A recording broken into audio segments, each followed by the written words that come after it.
look at pencil grip, there's 5 focus points I like to look at. The first one is finger movements to control the pencil. So what this means is that our hand is not up in the air moving the pencil. Our wrist is not controlling the pencil, but rather our hand is resting on the book and our fingers are controlling the pencil movements.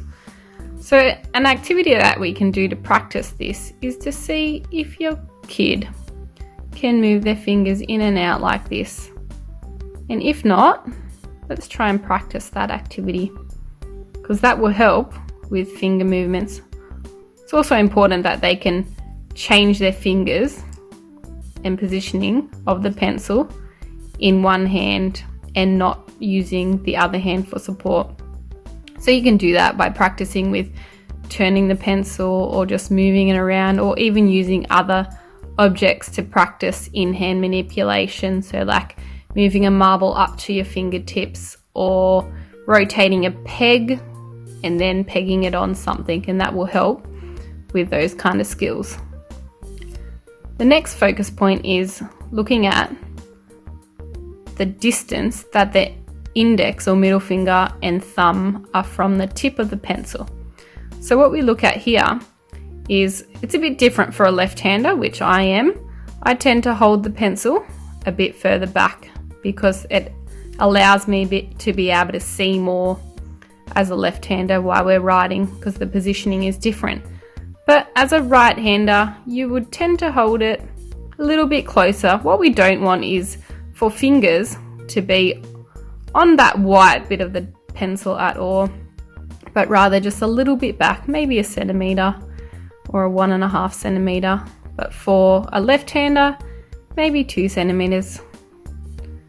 Just explore and see what works. And if it looks like the child is bending over their work or something like that, then it might be that their vision is actually getting blocked by their fingers and where their fingers are, and it might be making it trickier for them to write. The third point is the pencil resting in the web space. So this part in here is the web space. So it is desirable that the pencil is resting there in some way, whether the thumb's there or here, it's still resting. It can be a bit trickier for control if the pencil is up like this or vertical. Again, it blocks the vision of where we're writing.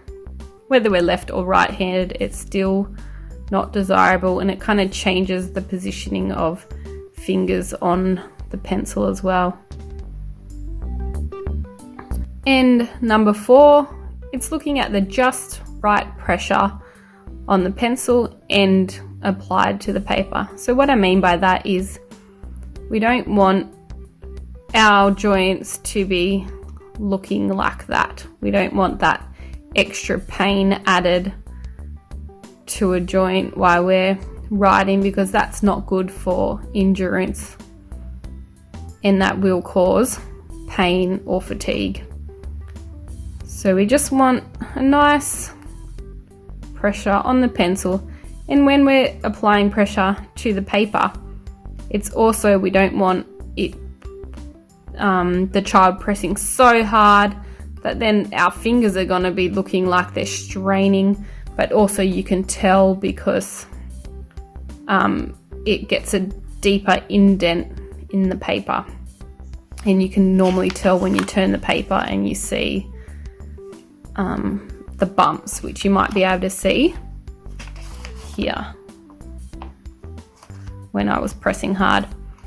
So, but we also don't want it to be too light. So there's some kids that will be really light and then we can't see it well, and that often means that they're not using finger movements and they're using arm or wrist movements instead.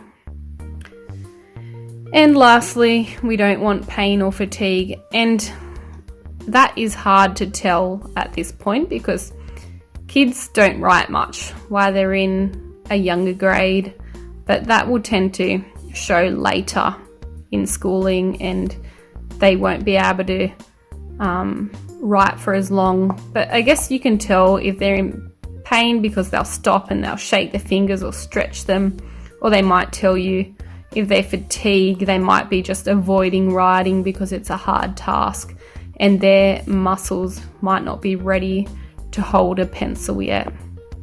So that's a quick overview of the 5 focus points that I look at, but there's plenty more with pencil grip as well.